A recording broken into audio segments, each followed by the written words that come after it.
Manipuri News.channel mayam butaram loksari loina nangasigi maroe pausing pizari. Pida karan daroba AR police na fare haukiba lewa popo numiki nuktilda urkul distriki purei tang da pik libin pimsa ani da karan daroba Assam Rifle gi zawan ama urkul police na fare hairi. Pausina makata na hairi bana AR sina karan darobi Pimasa ani adu chahi tara dagina tramatwegi lengani todo adugi matangda witnessing na haribana nupimasa sing aduna lambi da chatlingai da AR zawan aduna makoi anigi manungda amabu mahakna thaurakkiba bolero jeep adugi maningda namfuda chingchananba honaki todo aduda manak nakpoda leiriba miyam sing chensalakduna kari tawribano haina yengbada angang nupimsa ani adu yamna pakana AR zawan adu khut thinduna kauki AR zawan adu nisa yamna ngaman kiduna ningthina chatpa phawa ngamdre thogdo aduga mai lenana nungthil pung amarom tabada urkul police ki kangu ama laktuna genereba Assam Rifle gi dawan madan singha pharga police custody da thamduna kidnapping case ama restart togduna investigation chataba hokre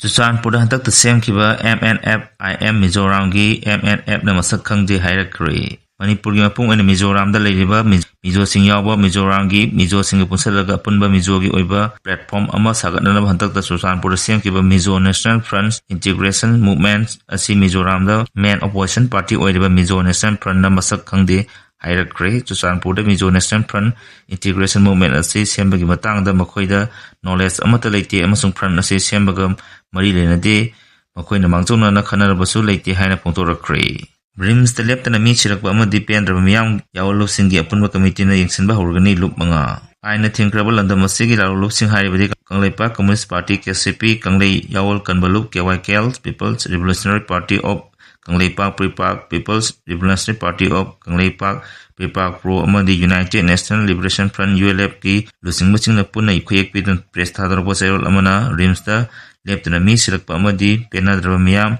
Yawol Singi upon bagi Committee asini yengsenba horgani hairi lengang lupa sawa sapigi khuyek chana handanaba thorang lokhatpa leite ATM singda lupa sam sapi sani sapi marang kaina phanganaba kan kre lengang lupa sawa sapigi khuyek chana handanaba thorang lokhatpa leite haina Press Information Bureau gi report amana phongtorali matang segi mas thadagi leba asida sawa sapigi khuyek chana halaroi haina social media sina arana paw santoropagi matangda PIB gi report asina hai lengang sawa sapigi chenpham Senyek chana handanaba thorang lokhatpa leite miyam gi kudong chana bidamakta lupa cham chapi amadi sani chapi khuyek marang kaina phanganaba akhanaba thorang ama lokolakpani thorang se saru ama oina Reserve Bank of India na hantakta public bank singda white label ATM operating lupa chama chapi natraga sani chapi gi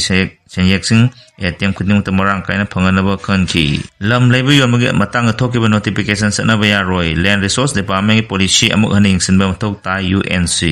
Manipur lengal hantak lomgi matang thokiba notification da article number 313 da asina thairamba maramna constitution gi mayokta lei haina lophom thui tribal sing gi hak ikai khunaduna Land Resource Department gi policy asi amu hana yingsenwa thok tai haina United Naga Council UNC na pongtorakli lanai laing singha thabak toriba rims gi doctor khargi maming pongtorakli lanai hospital amadi clinic singda thabak togduna sel talba rims gi doctor tara mathoi gi ming Kangleipa Communist Party KCP taibanga group na pongtorakli Takhel lambi khunjasana sel khaina dana samjan bahokre PWD amadi forest clearance amata yaudana angam atosina lamlai ACG manung channa leiba takhel tumbi sing temkhai dana lambi siamlaba du lekibidagi takhel makegi miyam kham thena awa mai unare lambi asi hokiba tha tarulong yumang dagi tumbi sing asi ningkhairakba matam adudagi mafam asida miyoi khara sing lambi semba horkibani jingninkhaiba amadi sing kaktuna lambi semba asina maram oiraga hariba takhel makegi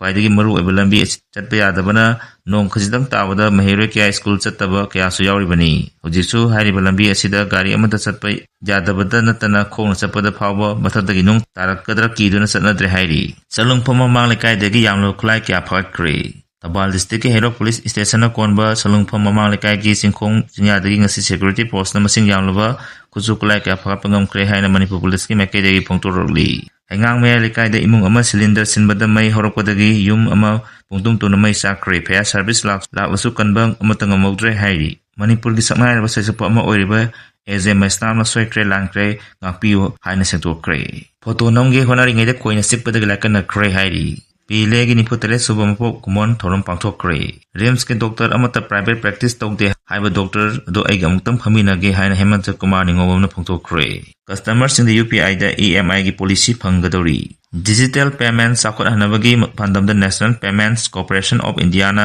UPI network ta credit production promote tonaba khongthang lokholakibagaloyana UPI payments in the EMI onthokpa yahangadori haina agency gi paw amana phongtorokli